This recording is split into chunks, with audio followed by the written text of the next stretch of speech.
students, I am Puneet from Prab Kirpa classes. Today's topic is internet. We will discuss the importance of internet in our life. We will see what are the advantages and disadvantages of internet. Who owns the internet and what is the difference between internet and World Wide Web? So let us start. The invention of the internet was the biggest discovery by mankind in the 20th century. The internet is the most commonly used term in today's world and plays a very important role in the everyday life of people. Internet is a network of networks. The internet is a global network connecting millions of computers. Most traditional communication media, including telephony, radio, television, paper mail, and newspapers, have been reshaped, redefined, and even bypassed by the internet, giving birth to new services such as email, internet telephony, internet television, online music, digital newspapers, etc. The internet is also often referred to as the net as a short form of network. 20th century में बहुत सी inventions हुई। उनमें से एक invention internet की है। आजकल internet के बारे में बहुत सी बातें की जाती हैं। इंटरनेट हमारी लाइफ में एक इम्पोर्टेंट रोल अदा करता है। इंटरनेट नेटवर्क्स का नेटवर्क है। इंटरनेट में एक ग्लोबल नेटवर्क है जिसमें कि मिलियंस ऑफ कंप्यूटर्स आपस में जुड़े होते हैं। पुराने ट्रेडिशनल कम्युनिकेशन मीडिया जैसे telephony, radio, television, paper mail को इंटरनेट ने रीशेप कर दिया है, रीडिफाइन किया है और अब इंटरनेट ने नई सर्विसेज को जन्म दिया है जैसे email, internet telephony, internet television, online music और डिजिटल न्यूज़पेपर। इंटरनेट को नेट के नाम से भी जाना जाता है। You may have a computer network at your school, college, and in your office, etc. Even your mobile phone and laptops are networked. All these networks added up together constitute the internet. Users of internet are increasing day by day. In 2005, there were only 16% users of internet worldwide. Today, the internet is used by more than 50% of the world population. More than 190 countries are linked into exchanges of data, news, and opinions. Different ways to connect to the internet. We can connect to the internet in many ways, such as dial-up, broadband connection, Wi-Fi, satellite and cellular telephone technology. आपके घर में, school में, college में, office में, shop में, हर जगह computer network होगा। यहाँ तक कि आपके मोबाइल फोन और लैपटॉप भी जो हैं वो नेटवर्क की उदाहरण है। इन सभी नेटवर्क को अगर जोड़ दिया जाए तो ये सारे नेटवर्क का एक हिस्सा है। जो इंटरनेट के यूजर्स हैं वो उनकी गिनती दिन प्रतिदिन बढ़ती जा रही है।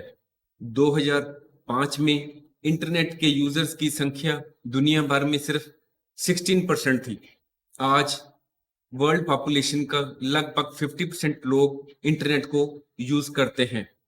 दुनिया के लगभग 119 कंट्रीज जो हैं आपस में इंटरनेट के द्वारा जुड़े हुए हैं। इंटरनेट को हम कई तरीकों से अप्रोच कर सकते हैं जैसे dial up connection, broadband connection, wifi, satellite या cellular telephone technology. Uses of internet. Number 1, communication. We can communicate with other people all over the world through email, WhatsApp, Viber, Skype, WeChat, etc. Number 2, education material. Educational material at all levels from preschool to postdoctoral is available from websites. We can see any reading material and the internet will get it for us from any server in any part of the world. Number 3, job hunting. Job seekers can apply online for jobs using the internet. Number 4, entertainment. You can watch or listen to anything online and at any time you want. Those things can be movies, music, TV shows, etc. Fifth, online banking. Internet has made it possible to do banking transactions at ease sitting at home or while on mobile. अब हम बात करते हैं internet के uses की। सबसे पहले है कम्युनिकेशन। हम दुनिया के किसी भी कोने में बैठे किसी भी व्यक्ति से हम WhatsApp, email, Viber, Skype, WeChat के द्वारा कम्युनिकेशन कर सकते हैं। अब बात है एजुकेशन मटेरियल।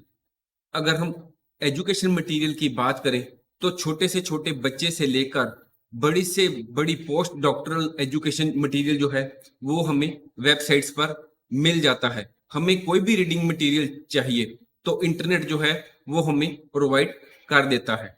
अगर हम जॉब के लिए अप्लाई करना चाहते हैं तो हम ऑनलाइन भी जॉब के लिए अप्लाई कर सकते हैं। यहाँ तक इंटरनेट एंटरटेनमेंट की बात है तो हम किसी भी समय कोई भी म्यूजिक सुनना चाहें, मूवी देखना चाहें, टीवी शोज देखना चाहें तो हम इनको ऑनलाइन देख या सुन सकते हैं। हम घर बैठे या मोबाइल पर ऑनलाइन बैंकिंग भी किसी भी समय कर सकते हैं। 6. Cashless transactions. Bill payments through debit cards, credit cards, UPI gateway are on the increase. 7. Location access. Some applications like Google Maps help us in locating the place where we want to go. 8. Remote access. The internet allows computer users to remotely access other computers. An accountant sitting at home can audit the books of a company based in another country. 9. Opportunity to widen business by advertising products online and by creating on website. 10. Online shopping. Internet has made it possible by products and services online. Research. We can use search engines such as google.com to search any information on the net. अब हमारे पास अगला point है cashless transaction. अगर हमने किसी भी bill की payment करनी हो, चाहे मोबाइल फोन के बिल की, इलेक्ट्रिसिटी का बिल या किसी भी शॉप पर जाकर उसका बिल पे करना हो तो हम डेबिट कार्ड, क्रेडिट कार्ड या यूपीआई गेटवे के द्वारा कर सकते हैं। अगर हम किसी को मिलने के लिए जाते हैं तो हम कई एप्लीकेशंस जैसे गूगल मैप्स के थ्रू उस लोकेशन को सर्च कर सकते हैं। अगर सपोज करो किसी के कंप्यूटर में कोई प्रॉब्लम है तो हम दूर बैठे ही उसके कंप्यूटर की एक्सेस लेकर उसके कंप्यूटर को की प्रॉब्लम को दूर कर सकते हैं। अगर हम चाहें कि अपने बिजनेस को बढ़ावा देना है तो हम अपने प्रोडक्ट्स की या सर्विसेज की ऑनलाइन एडवर्टाइजमेंट कर सकते हैं और इसके लिए हम अपनी वेबसाइट भी बना सकते हैं। अगर हम ऑनलाइन प्रोडक्ट्स या सर्विसेज को बाय करना चाहे तो हम इंटरनेट पर ऐसा भी कर सकते हैं। अगर हमने किसी भी सब्जेक्ट पर रिसर्च करनी है तो सर्च इंजन जैसे google.com इसमें हमारी काफी मदद कर सकते हैं। 12th. Other uses of the internet include electronic newspapers and magazines, tracking the vehicle and monitoring children in the home from outside. 13th. In the wake of catastrophic disasters and COVID-19, citizens have used the internet to donate to charities in an unprecedented manner. 12th point है कि internet के और भी कई uses हैं जिसमें electronic newspapers, electronic magazines. अगर आपके पास बहुत बड़ी ट्रकों की, बसों की फ्लीट है तो आप अपने व्हीकल को ट्रैक करने के लिए इंटरनेट की मदद ले सकते हैं। अगर आप कहीं घर से बाहर हैं और आप अपने घर में बैठे बच्चे को मॉनिटर करना चाहते हैं कि वो क्या कर रहा है तो इसमें भी इंटरनेट जो है आपकी मदद कर सकता है। ये जो 13th पॉइंट है ये बहुत ही इंपॉर्टेंट पॉइंट है ह्यूमैनिटी पॉइंट के व्यू से। जैसे कि कोविड-19 हुआ या कैटास्ट्रोफिक डिजास्टर्स हो जाते हैं कई बार, तो उस समय पर सिटीजन जो हैं ऑल ओवर द वर्ल्ड, जो सिटीजन हैं उन्होंने इंटरनेट के द्वारा डोनेशन बहुत दिए हैं जिससे कि ह्यूमैनिटी का बहुत भला हुआ है। Thanks for watching. If you like our course, please spare some time to give a star rating to our course.